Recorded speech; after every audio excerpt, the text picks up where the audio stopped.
Another example of Chinaman, the Chinaman blood being paired with itself. This is something I just pulled out of the box. Was Garner's and Tristani's Game Jane. This is a write-up on Game Jane. I sent her as a pup to Puerto Rico. So it was Dr. Tristani who owned the female. And she was off of Chinaman and Garner's Ellie. Ellie was off of Chinaman and Cowgirl. I talked in a previous episode about Cowgirl, that I got her in whenever I bought Brewer's Yard. Cowgirl was the last pup produced by Midnight Cowboy. And I mentioned her in the context of I had bred her to Cracker Jack to produce the Grand Champion 2 short. That was Black Angel's maternal, either mother or the grandmother. I think it was the grandmother. But Cowgirl made her presence known genetically in a positive way in various breedings that I did with her. You'll often see her, sometimes you'll see her listed as Brewer's Cowgirl. Sometimes you'll see her listed as Garner's Cowgirl. She was bred by Brewer, so I defer to him. That's the rule of thumb for me. Whoever the breeder is has the right to the name. And so, yeah, she was a fantastic heroine level bitch down in Puerto Rico, and she set the standard. Double bred Chinaman and quarter Cowgirl. Again, more Eli blood. Is there a picture that you were able to share, or will you want to? Yeah. Okay, so this This is is the picture that they have. Yeah. Yeah. Cool. Brindle dog. Yep. Very beautifully built. I use the word thoroughbred because I think of a thoroughbred horse and how beautiful the lines are on a thoroughbred horse, and whenever a pit bull is just right, they have something approximating those same lines. Did you ever see Midnight Cowboy, like in person? Did you ever see the dog? I did not. Oh gosh, he looks so ugly. He has this big, like, Labrador-looking tail, and I mean, you can't argue with the unbelievable production if he's anywhere even touching Pedigree. But do you have any thoughts on that dog? Well, you know, whenever they went from Bully Son to Midnight Cowboy, there was a drop off in conformation. So the thought that where did that come from? How did that happen? I mean, the obvious solution to that question would be, well, the mother must have been a ugly dog. Yes, must have been butt ugly. So, you know, they obviously Bully Son had a normal ratio of length to height, and he was a dog of good stature. And then Midnight Cowboy was more like two dogs long, one dog high, and it wasn't that extreme. And a lot of Midnight Cowboy dogs come out perfectly normal. And we see that pattern follows through to today. There's a lot of the Cracker Jack blood behind the blacker blood that's in our Bushwick Bill dog. Bill is a little bit short of leg, but vast majority of what he produces is normal height and length. Very well proportioned dogs. But if you want to know where all that stuff comes from, who was the mother of Midnight Cowboy? Was it Long's baby? Was it Tough Ear baby? Yeah, Long's baby. And if you go back in there, it looks like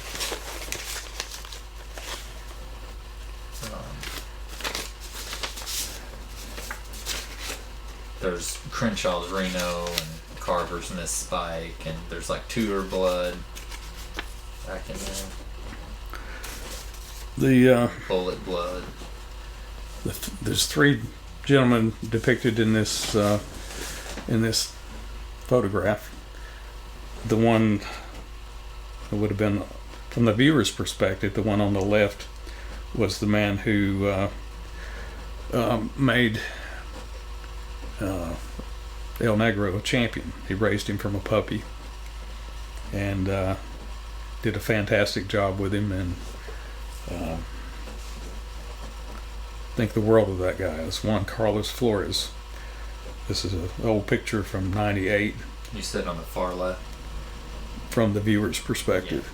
The one in the middle, is that a balding man with a red shirt? Yeah. Or a balding man, white shirt. White shirt, okay. That is Enrique Morfin. If you go back through the old pedigrees, you'll see that he was the dog man in Mexico City, and he had a lot of interaction with Carver. And he and Carver did quite a bit of breeding between them, and he was a force in the dog world. Jim Stinson and I used to fly down to Mexico City a couple times a year and visit with him, and have a lot of good memories with him, good stories and good shared experiences. Guess that'll be all for that envelope.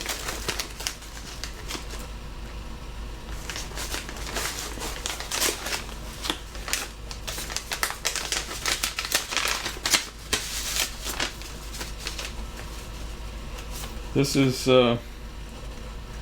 my first visit to Floyd Boudreaux's place, and I went with, I'm not going to name the guy in the blue shirt. Or show us a picture. I'm going to show his Oh, picture, okay. but I'm not going to name him. He does not like to be named.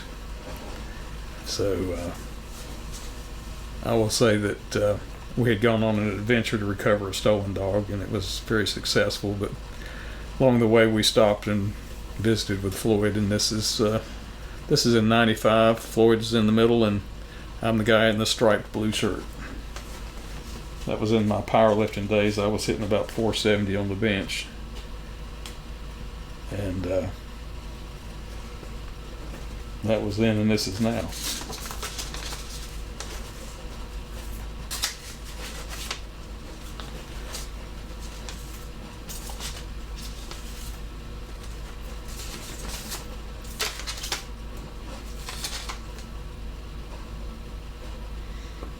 Did you get any dogs on that trip, or you just visited?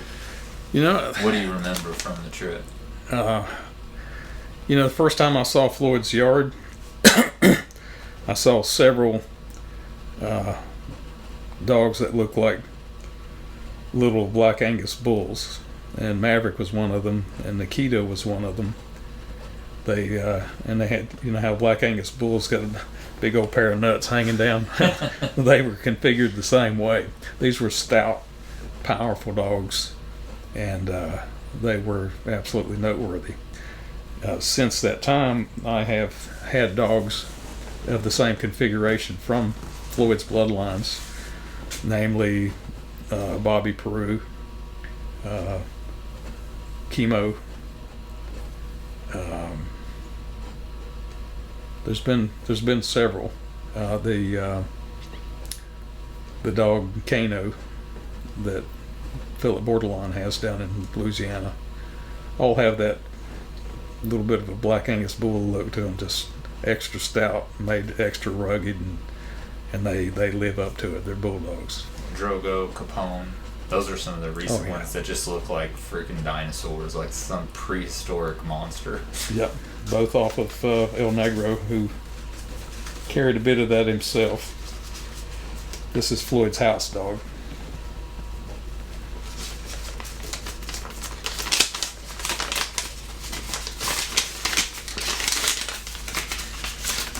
Looks pretty rough.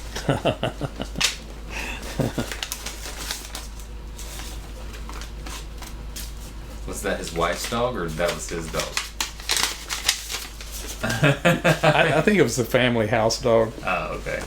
but I would imagine it was probably his wife or his daughter's dog. All right, so I've got into a totally different batch, so we're going to change directions a little bit. We talked about how, in a recent podcast, we talked about how we knew, excuse me, how we knew that the Snoody dog was his Snoody's sire Snake was off of Hoot and Snake was off of Butcher Boy to One Eye. This is a dog named Cooney, who was double bred off of Snoody. I believe he was off of Snoody and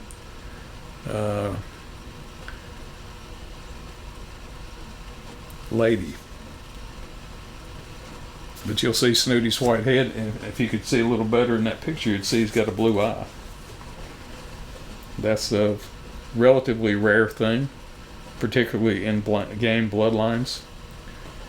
And Yeah, don't even get the comments started about blue-eyed dogs or blue dogs or different colored dogs, because blue-eyed dogs have absolutely zero to do with blue dogs. A lot of the blue-eyed dogs just have one blue eye. This is another picture of the Cooney dog. Again, double-bred Snoody, quarter bloody Sunday.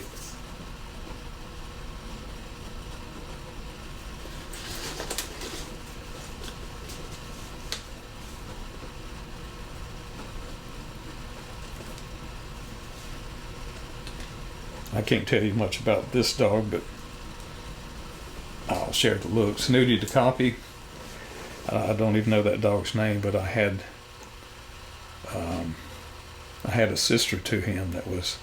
It says outlaw on the picture. Does it? Yeah. Okay.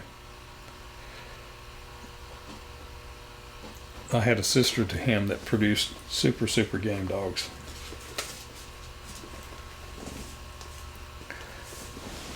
This is Abernathy's Molly. She was an old dog here, and some of these dogs have enough bulldog in them to give them kind of a rough-looking bone structure as they age. She's Snoody to Bloody Sunday, sister to the Spanky dog we were just talking about.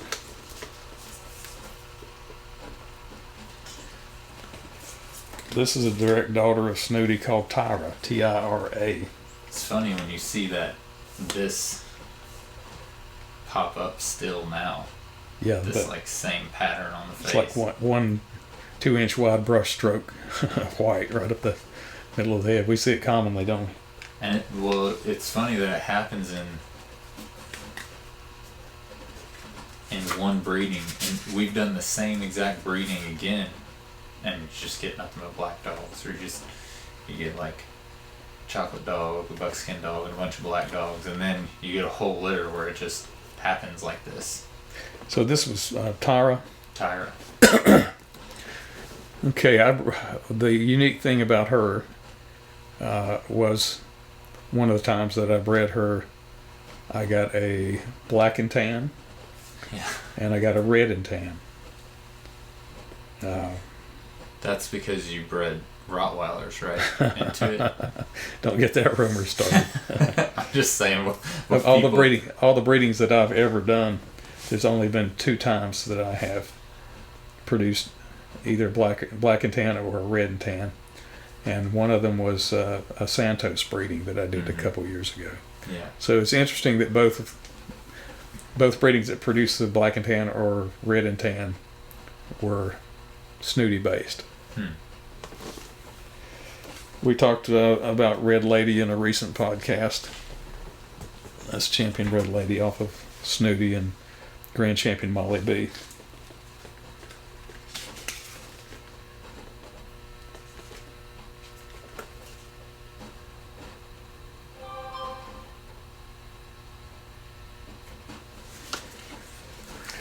This is Lady Snoody off of Snoody and Abernathy's Molly. So she's double bred Snoody. she was cold. And she only produced half a dozen pups in her life. And 3 of her pups were champions. So, you can infer whatever you want to about that for the people who are hardcore, rigid, black and white thinkers who say a cold dog is a cur. There's 2 kinds of cold dogs, to be completely open-minded about it. There's dogs that are cold because they're terrified, and that they're cold based on fear. And then you have, and those dogs, it's fair to call them curs. Then you have dogs that are cold because they're oblivious to danger or pain. And she was like that. And I've had others like that. Just were not threatened whatsoever by whatever was happening around them. And the ones like that I've had, that I've bred, have been way above the average in terms of producing capability.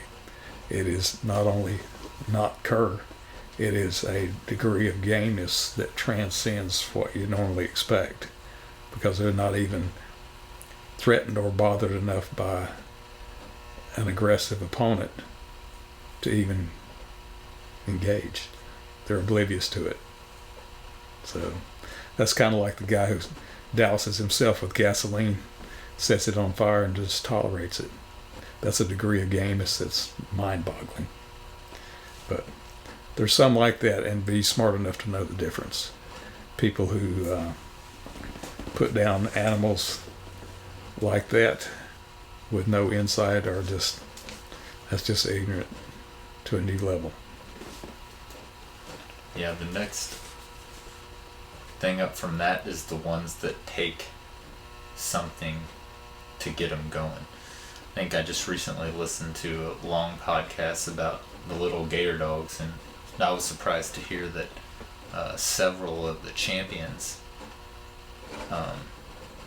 that they had were just dogs they kept in the house together, and that they wouldn't aggressively go after something, but if something came after them, they would finish it off. So that's intelligence. Yeah. That's probably the best pit bull you could ever have.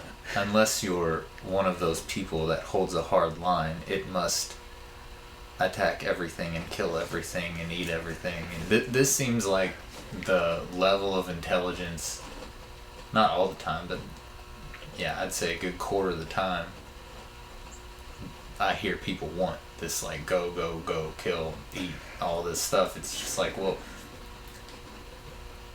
Reality is an infinite series of shades of gray. Okay? Minds can't handle all the complexity of all the interacting variables.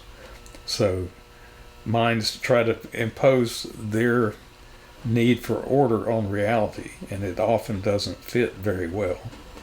They will try to turn everything into black and white and get rid of all the gray. So you can have a super intelligent dog that knows the difference between the appropriate behavior here as opposed to there, and you can have a super unintelligent person who's trying to convert everything, all the shades of gray in reality, into black and white. And those, if you get that pair together, you very often get a dead dog, a potentially great dog that's dead. Yeah. This is kind of a rare picture. This is Spike's sister, Grand Champion Spike's sister, Miss Snoopy, off of Snoody and Black Betty, and this is one of her pups.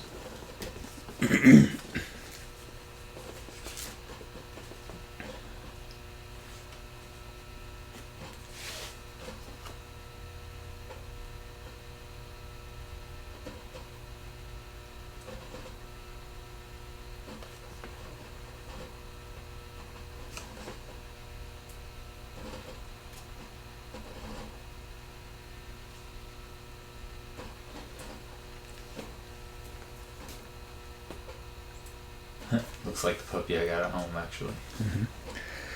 Mm-hmm. I can't tell you a whole lot about this, but it involves some interesting dogs. This is a picture of a son of Miss Snoopy, and the father was out of champion paladin to Black Betty. So that was a double up on the Black Betty side. So you got Paladin to Black Betty on the top, and you got Snoody to Black Betty on the bottom. I couldn't tell you too much about that dog or how he turned out. Honestly, he looks kind of weak to me. Just doesn't have that pit bull force that you like to see in a dog.